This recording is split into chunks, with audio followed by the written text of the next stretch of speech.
He's in. You got a whole new ball game, Matt.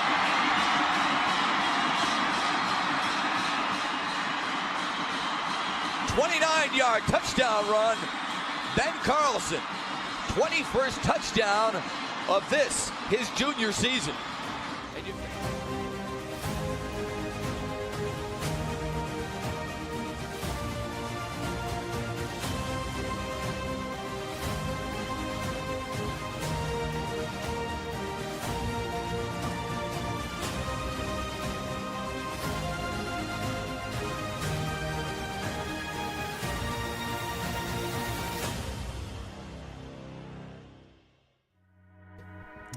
I am Ben Carlson, and this is Ask the Compound, the show where you ask and we answer. Let's say you're one of the lucky people in the 20% or so of American households who are lucky enough to call yourself a millionaire. What comes next? What should your future milestones look like? What should your goals be? We answer those questions and more on today's show. Stick around, please.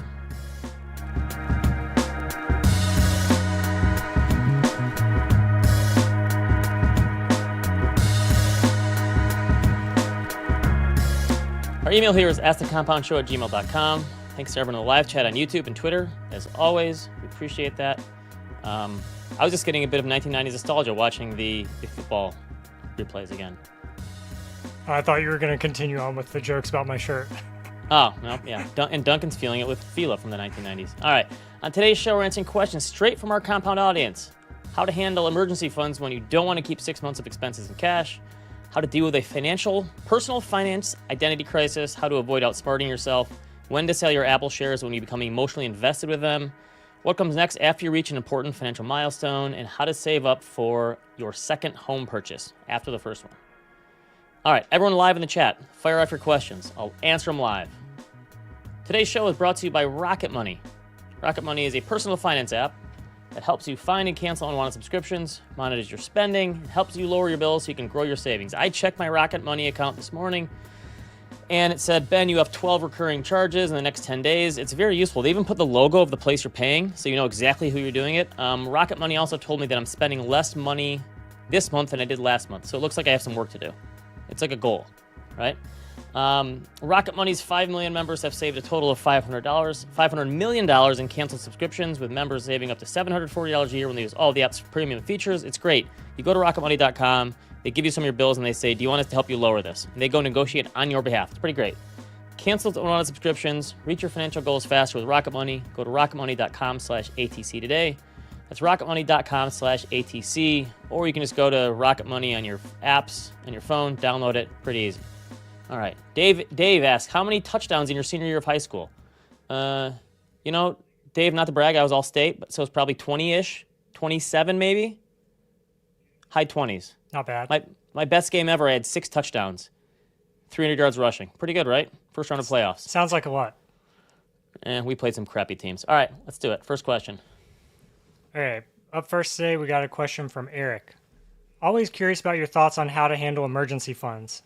Obviously, the 6 months of living expenses is never a realistic target. I have a target cash position that I try to maintain, but recently established a HELOC as another lever for home improvements, etc. I'm considering putting the cash to work in the stock market, given the HELOC could act as a backstop for any unexpected expenses. The cash is interest positive currently, whereas the leverage would be interest negative, but I feel like the potential for outsized returns via the stock market relative to a savings account could be worth the risk. Does this approach make sense to you? I agree that getting to 6 or 12 months of savings is unrealistic for most households. It sounds great in a personal finance book. For most people, it's completely unrealistic. Oh, just max out your 401k and also save for that 529 and put some money in a Roth and your HSA account and also save 6 to 12 months of spending in the savings. It's unrealistic. I do know a handful of people who equitize their emergency funds. The idea, of course, is that the growth over time will more than make up for the volatility. Like, the balance will be bigger even if I have some losses along the way. Personally, this makes me a little nervous to have no money in cash in something, T-bills, high-yield savings account, money market funds, something like that. But I do subscribe to the idea that I don't have as much in an emergency fund because I have a backstop. Now, that backstop could be a home equity line of credit. For some people, it could be taxable investments. It could be Roth IRA contributions, which can be taken out penalty and tax-free. A diversified income stream helps, where you have different sources coming in to pay you each month. Some people have 0% interest rate credit cards. So I think having all that stuff, I don't hate the HELOC as a backstop. In fact, it's one of my emergency backstops. We use it for renovations and such, but I always keep a big chunk that's untouched, not going to touch it, and it's like break in case of emergencies. But it's not the only stop, right? It's a backstop. It's not the only one. People have reminded me many times that a bank can pull your HELOC during a crisis. When the housing prices crashed during the Great Financial Crisis, some people got their HELOC pulled from them. So that's a worst case scenario. I don't think you should plan on that happening often, but it has happened to people in the past. You mean they just make you pay it back in full, like at a moment's notice? Well, they take down your line of credit, like you can't borrow anymore against it. Oh, gotcha. Like your limit gets taken down. Yeah, they can't make you. You still have time to pay off your original balance over the whatever terms were put out, and so they can pull it. But I don't hate the idea of taking more risk because you have these other sources. Just make sure that you understand how these sources work ahead of time. Because like the HELOC is great, you can write a check against it immediately, and the money's there. But I like the idea of having a little cash. Just like it just makes me feel safe. That's me personally. All right, let's do another one. Yeah, I feel like this is a bull market question, right? Where the market just keeps going up and to the right, so people you don't are like, ask that during a recession. Just throw my cash in there. Yeah. Okay, up next we got an anonymous one, so you know it's gonna be juicy. I think we have a few anonymous ones today. That's okay. Nothing wrong with that. Yeah, it's fine. I'm having an ongoing personal finance identity crisis. I tell my kids we're poor. I tell my wife we're middle class. I tell myself we're doing better than most. The truth is, I want to buy a Porsche 911. Well, a used one, not one of the really expensive limited editions. Your last 3 posts over the past couple of months really tie into this struggle. I've been a car guy for years, but otherwise, I'm your classic millionaire next door. I wrestle with the idea of spending money on depreciating assets. I shop for clothes and pretty much everything else at Costco. I drive unassuming cars. I've owned a few lower-priced toy cars that are fun to drive but serve no real purpose beyond that. Part 2. I don't own a boat, plane, or a second home. However, spending around 6 figures for a midlife thrill seems like a giant waste of money and an invitation for future headaches due to maintenance, insurance, and other car costs as I battle the classic logic versus emotional purchase. I realize you can't take it with you, and this is something I've wanted to do for years. How do you give yourself permission to splurge after a lifetime of saving? So this is a big not to brag, right? Oh yeah, big time. But yeah, first world problems, get that caveat out of the way. I'm turning into like the whisperer for rich people who can't spend their money, because I write it and talk about this all the time. I constantly get these messages from people saying, "That's me. You're describing me." So whenever I like write or talk about this, and people say, "Oh, you're nuts," like this is a real thing. Like, yeah, the world's smallest violin, whatever. So I first read The Millionaire Next Door a few years out of college, and it was one of those personal finance books that just hit me. And I feel like it's got to be for people who have books behind them like me. And you're a financial advisor, there's a 95% chance that book is in there, right? You know it's there. So the stats that jumped out to me from that book, and Dan, you can show the chart here. This is from The Millionaire Next Door, and they show what kind of cars people drive. And a lot of them, it's Toyotas and Hondas and Fords. It's not like and this was updated in 2016 when they did another thing in this book. But they looked at it and they said 2/3 of all millionaires in the book bought or leased new cars, but almost 40% bought used. 46% had either the current or last year's model, but 54% drove a car that was 2 years or older, and more than 25% of millionaires surveyed drove a car that was at least 4 years old. So a lot of these millionaire next doors didn't drive like a fancy car, and I bet that's a little different these days, but probably not too much. So you can take that off. Do some of the millionaire next door people take things too far? Absolutely. I think the millionaire next door laid the groundwork for the FIRE movement. Like the people that were just way too frugal and couldn't get out of that mindset. So the question is, like, how do you get yourself out of this personal finance identity crisis? So I talked to Carl Richards, who's like the whisperer for financial advisors, yesterday for a new video for our Talking Wealth channel for financial advisors. It's going to be out next Thursday. And I'll give you a little sneak peek because I talked to him about this, a little behavior gap content. He had some really great advice on this. He said, like most things, if you want to get better, you have to practice on splurging. You can't just go from sitting on the couch to running a marathon, right? You have to train for it. You have to practice, run a mile first, and then you can try to run a 5K. Run a 5K, then you can do a 10K, and like build on it a little bit. So I say give yourself 1 or 2 small categories where you're going to go nuts. So that could be, because you can't change yourself overnight. That could be a nice bottle of wine every time you go out for dinner, maybe. Maybe it's flying first class every time it's more than a 3-hour flight. Like, I'm going to treat myself to first class, and I'm not going to sit with the heathens in the back, right? We're going to shut that curtain. They can't even get up there. Maybe it's buying a nice pair of shoes every time you see them. That's me. I love shoes. My wife complains about it all the time. Listen, I just dumped a bunch of them out, but I can't help myself. I buy a lot of shoes. Maybe it's something to do with self-care, a personal trainer, weekly massage, some nice skin routine. My daughters have all these little skin bottles now that they take care of their skin care with. Maybe you shop for produce at Whole Foods instead of Aldi, and don't worry about the receipt, right? Just figure out the stuff that's important to you, pick a couple categories, try it out. Make it gradual. So, for instance, we go to Marco Island every year for spring break, and we rent a house, and it's got to have a pool. That's the only thing I care about. And we've done it for 4 years in a row, and each year the house gets a little bigger and a little more expensive. Now, if I looked at the jump in price from house 1 to house 4, it's like, whoa, but we did it gradually. And I think that's how you have to, it's baby steps, these things. So I think on the one hand, who cares what people think? Buy the Porsche. Like, you're a millionaire, like, just, it's fine. That's where I'm starting to fall in middle age. Like, I don't really care what people think about me anymore. If they want to judge my financial decisions, have at it. It doesn't bother me. On the other hand, going from telling your kids that you're poor and your wife that you're middle class to buying a Porsche. That's what I was picturing. Seems like a little bit of a leap. So how about a compromise here, Duncan? Why don't we rent one? What's the high-end rental car service that you talked about before? Turo, okay. So try it out.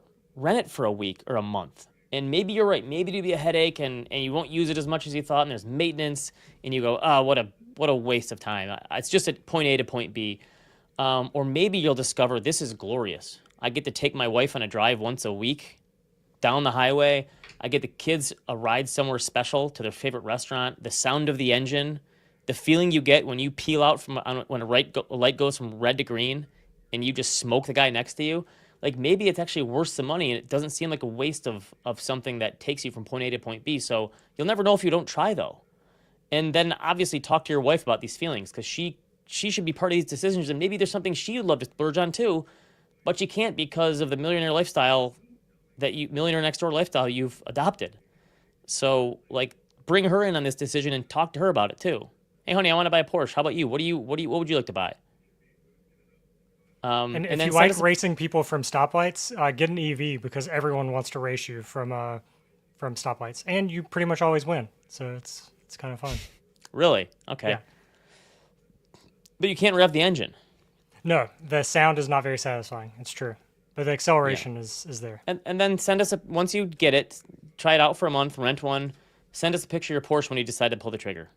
Listen, I think another key thing here is, first of all, if you haven't read Barry's blog, you should definitely go read Barry's blog, where he talks through his Porsche that he got, and he actually converted it to an EV, but that's a whole nother story. But you should read about his journey, because you can get a lot of older classic Porsches for a pretty good price. But the other thing I was going to say is, wait, what's a good price for a Porsche? I know nothing about classic cars. I mean, like $20,000. Like, okay. You know, that's what I'm saying. Like, it's not going to be in great condition. Probably you're going to have to do some work to it. But yeah, as someone who really likes cars a lot, there are appreciating cars too, right? There are cars that are collectible that will most likely be more valuable in 10 years. Think about it like an investment, or just start saving for it. Make it a line item on your savings. You know, for the next 12 months, I'm saving for a Porsche. And if you put money aside, and that's your millionaire next door way of tugging yourself out of it, but just also, do it. That's why you worked and saved in the first place.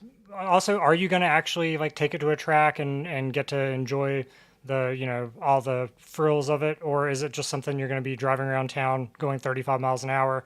To me, that would kind of have an impact on what kind of car I got. I know for a fact if this guy wants a Porsche, he knows a perfect spot where he's going to drive it. Right. Yeah. Right? Yeah, if I had one, I'd be going to a track probably. But yeah. Okay. Let's do another question. Okay. Up next, we got a question from Bob. You've been a source of great information over the years. I hope it can continue. Hey, Bob, me too. I hope it can continue. Yeah. I'd love for you to elaborate on the following point from your recent blog post. And then he quotes you. Your biggest edge is not data-driven, but behavioral. Don't try to outsmart the market. Try to avoid outsmarting yourself. These are wise words, I have to say. Okay, someone asked me, I said there's nothing in the stock market that's 100% or 0%. There's no like iron laws, and someone said, okay, well then fine, just throw it up in the air and see what happens. So I came up with this blog post, Ben's Iron Laws of the Stock Market, that aren't quite 100% or 0%, but I try to make them pretty close. So this one that Bob's talking about here, I think a lot of people assume they need to outperform the stock market, but I think the better goal is to not underperform your own funds or your own asset allocation by jumping in and out and making terrible decisions and making switches all the time. So here's a slide that I use in some of my presentations when I talk to advisors or CFA societies, and it's from Winning the Loser's Game by Charles Ellis, and one of the classic investment books of all time. And he said there's 3 ways to win the game of investing. You can try to outwork the competition, right, which is physically exhausting. I get in at 5 every day, I leave at 9. The problem is that there's always going to be people working harder than you, and working harder does not always lead to better results in the market, especially in the market. Number 2, he says, is mentally exhausting, and that's outsmarting the competition. The problem is that there's always going to be someone smarter than you. There's the PhDs at Citadel, and there's rocket scientists and code breakers at Renaissance Technologies, and there's computers that are always working and don't ever get tired and don't have problems at home and don't have to worry about stresses, that are much, much smarter than you, and they're only going to get smarter. And then he says the third one is emotionally exhausting. That's being more rational than the competition, having a long-term investment plan in place, making reasonable decisions over and over again. And Ellis says that's the one for 90% of the population that works the best, is just being more rational than everyone else. And that's what I'm talking about here. You can't compete with the PhDs and the code breakers. I know a lot of people with extremely high IQs who are terrible investors because they cannot control their emotions or their behavior. They have access to all sorts of information and models and computers, and it doesn't matter because behavior trumps all when it comes to long-term success in the markets. That's what I meant. How's that? I like it. Everyone in the chat says Duncan's full of crap. You cannot buy a Porsche for 20 grand. I'm not talking about in great condition. My point is if you're willing to like fix one up. You see them sometimes for... Listen, if you tell your kids are poor, yeah, you probably got to buy a beater Porsche. Yeah. But if you come home with exactly. a gleaming 911 brand new off the lot, sorry, kids, we're not poor anymore. Okay, now I'm going to spend the rest of the show Googling the cheapest Porsche I can find. All right, let's do another one. You can tell I haven't been in the market for one. Okay, up next we got a question. Oh, another anonymous. After college, I used some of my very limited savings to buy Apple shares. This was back during the great financial crisis. Obviously, they've gone up massively in years since, and I'm super grateful for that. I sold a little when my wife and I were younger and needed cash for some major expenses, but for the most part, I've held on to the stock. Now I feel a little stuck, even if it's a good problem to have. Apple makes up a large share of my net worth, 25% or so, which I know isn't great from a concentration perspective, especially when my index funds probably also hold Apple. Yet, I kind of hate the idea of paying the 15% tax on my gains if I sell some. I'm not sure what a better investment would be. And also, if I'm honest, I have a little bit of an emotional connection to the shares since they've done so phenomenally well for me. How would you think through what to do next? All right, the piece I want to pull out here, first of all, is the emotional connection to the shares. And it reminds me of one of my favorite books. I think I've referenced it in the show in the past. The Money Game by Adam Smith, a.k.a. George Goodman. So that's Adam Smith is his pen name. I think I need to come up with a pen name. I feel like people don't do that much anymore. J.K. Rowling's did it for that detective series, which is actually not bad. All right, so I'm going to read from this book a little piece that I think applies here. A stock is, for all practical purposes, a piece of paper that sits in a bank vault. Okay, not anymore, but back in the 1960s it did. Most likely you'll never see it. It may or may not have intrinsic value. What it is worth on any given day depends on the confluence of buyers and sellers that day. The most important thing to realize is simplistic. The stock doesn't know you own it. That's one of my favorite quotes of all time. All those marvelous things or those terrible things that you feel about a stock or a list of stocks or an amount of money represented by a list of stocks, all of these things are unreciprocated by the stock or a group of stocks. You can be in love if you want, but that piece of paper doesn't love you. And unreciprocated love can turn into masochism, narcissism, and even worse, market losses and unreciprocated hate. A lot of good words in there. If you know that the stock doesn't know you own it, you're ahead of the game. You're ahead because you can change your mind and your actions without regard to what you did or thought yesterday, which I thought was pretty apt for this. So I like the idea that the stock doesn't know you own it. I feel like this is where we're heading with AI. People are going to fall in love with their AI bot someday. Maybe falling in love with the stock is better than that, actually. I think you just need to figure out an allocation you're comfortable with to Apple. 25% sounds pretty high, especially since you own index funds. So maybe you figure, I'm going to trim it down to 10 or 15% and rebalance around those levels. Something that you're more comfortable with. Bill Sweet always reminds us that paying taxes means you've won the game. So yeah, you have to pay your 15% long-term game taxes.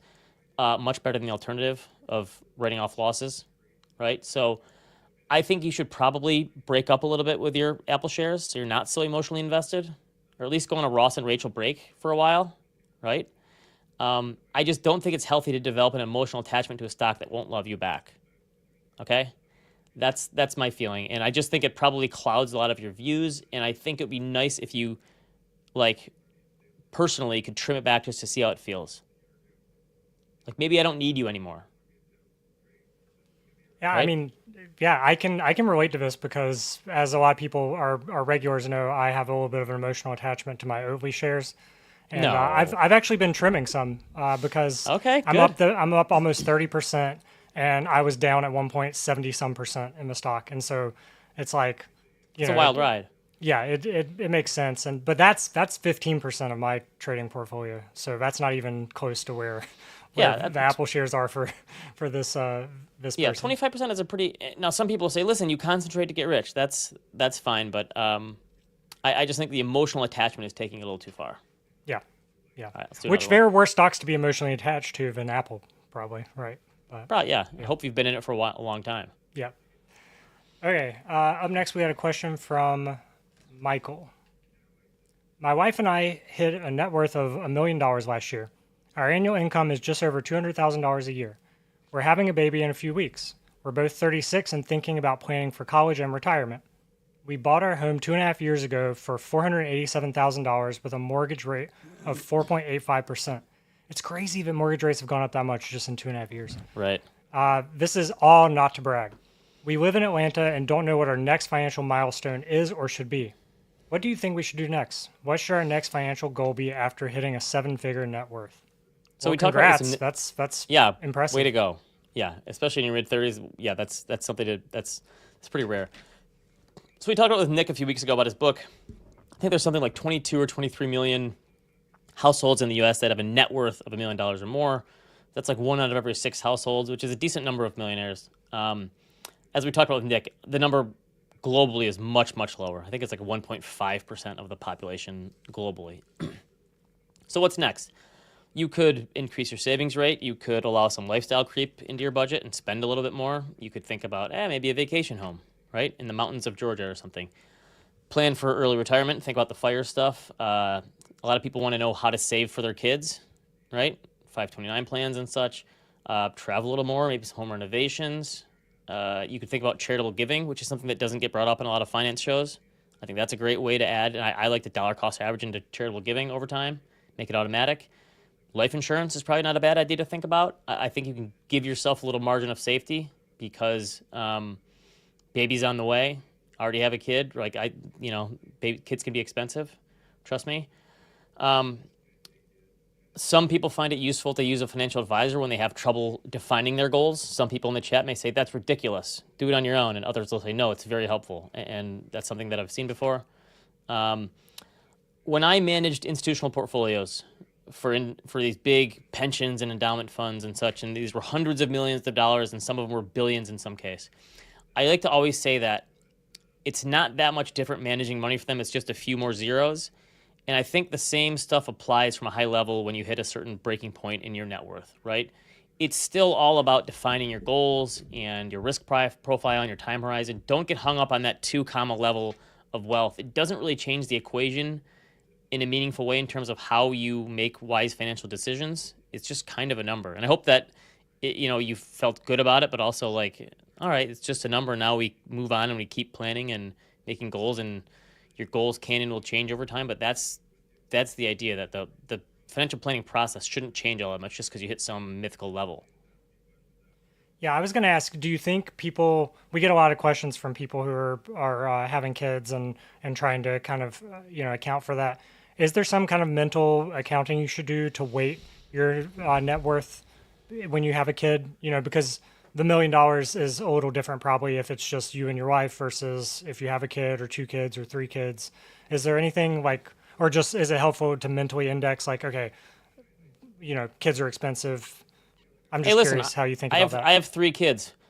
One of them's probably gonna mess up, and I'm gonna have to take care of them the rest of their life. No, I'm kidding. Like, but that's the kind of thing you think about, though. Like, all right, one of these kids, are probably gonna be on my budget, my payroll after college. They can't all get scholarships, and I don't. But yeah, you think about this. I think you have to have a bigger margin of safety because you're responsible for them. If something goes wrong, you're responsible for them. Whereas, yeah, if you don't, I think you can probably take a little more risk. And that does change the equation in terms of, I've heard people who said when they became parents, they got way more conservative with their investments. For me, that didn't impact me in any way. But yeah, you just have to, the responsibility piece is a big one. And you start thinking about generational planning. Like, I want to be there to help these kids someday and pay for weddings and pay for college and help them buy their first home, whatever it is. And so you start thinking beyond yourself in a lot of ways. And yeah, you start kind of mentally blocking out, we're gonna have to pay for this for them that day and then that. And so yeah, I think it does change the equation a lot. And I have 2 daughters. now, That's 2 weddings I'm gonna have to pay for. Maybe what do they call the new generation? Gen Alpha? yes, I think that's correct. Maybe they won't like weddings anymore. Like kind of how millennials kill diamond rings. There you We go. don't need weddings anymore. I'll save me a lot of money. You can will that into existence, maybe. No, but I would still make them get married because having a wedding, the party is always the best. Oh yeah. So I mean, I'm a that's big basically the point. Is getting I'm a everyone huge together. wedding guy. Yeah. Yeah. Yeah, weddings are fun. All right. I'm getting torn up in the chat. I just have to say, I didn't mean I did not mean a Porsche $20,000 911. Porsche. You can't buy a Nissan for 20 grand anymore. You think you can buy a Porsche for 20K? I did not mean a Porsche 911. I see how the questioner asked about a 911. I I'm meant not you gonna can lie. buy I'm a getting Porsche. smoked. I meant that you could buy a Porsche for in the 20s, and you can. I found some in the 20s, maybe barely, but I It found doesn't some. have an engine in it or any wheels, but it's a Porsche. Hey, I didn't say it had an engine. All right. We Okay. got one more. We're doing extra questions lately. We're doing 6 now. Yeah, I like this. All right. Okay, up next, we got a question from Alex. Hi, guys. Love the show. My wife and I currently own a home that we bought in 2022 with a 5.25% rate. We don't I bet think that we'll... you mentioned the rates before. I bet that rate felt awful at the time and feels really good right now. Right. Well, you and Michael were talking about this on Animal Spirits yesterday. For me, the number is under 5. I remember 2 and 3%, rates. Yeah. Like I can't bring myself to do 5 plus. But Not in the 6s at least, right? yeah, definitely not 6s. Okay. Anyway, back to the question. Okay. We don't think we'll be in this home forever. We'll probably think about moving in 5-ish years for better schools and more space. How should we prepare for this? Is it better to make extra payments on the current mortgage to increase equity, or should we save up our next down payment in cash or even investments? Thanks in advance. Okay, this one is easy. And I've talked for a long time about not paying down your mortgage. And I always get really emotional responses from people about it. And this is actually really easy. And this is another feather in the cap for me in terms of not paying it down early. Here's the thing. Definitely keep the cash. It gives you more flexibility. Let me tell you why. Because sometimes when you go to buy a house and you have to sell yours, some people who are buying will put it in a contingency saying, listen, I can't buy this new house until I sell my old one because I need the cash as the down payment, right? I didn't save enough for a down payment. I need the equity in my current home for the down payment on the new one. Otherwise, I can't afford it, right? I can't have 2 mortgages at once while I wait to sell my home. So there's a contingency. Now, guess who hates that? The people who are selling the house. They don't want to wait for you to sell your home. Unless they're really struggling and they just want to get someone to sign on the dotted line. 10 times out of 10, they're going to take someone who doesn't have the contingency, maybe even if it's a lower price. So you don't want to be in a situation where you have to wait to sell your current home to buy your new one. So definitely keep this money in cash because that gives you more flexibility in this kind of thing where you could use the cash as your down payment and then you can do both, right? It makes sense to me. Yeah. Yeah, keep the flexibility. All right, Michael in the chat says he took the opposite approach. He told both of his boys school is covered, but after that the money is for your mom and dad to party. I like that. That's fine as long as you spell it out for them. Like, hey, this is how much we're going to give you. I'll give you your first month's rent for your new place when you move out.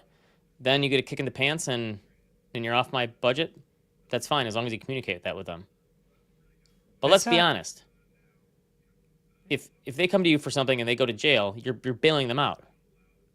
I mean, you let them stay like a night or two, but then you bail them out. Right. You got to send a message. All right. Thanks to everyone in the live chat, as always. People were going crazy. Listen, the guy in the Fila shirt is not going to know how much a Porsche costs. Let's be honest. I've never been in the market for a Porsche. I can say that. I do know that it's Porsche, though, not Porsche. Yeah, I always say Porsche. My bad. Email us, askthecompoundshow@gmail.com. Leave us a review on Apple Podcasts. Leave us a comment in YouTube. Subscribe, rate, review, all that good stuff, and we'll see you next time. Thanks, See everyone.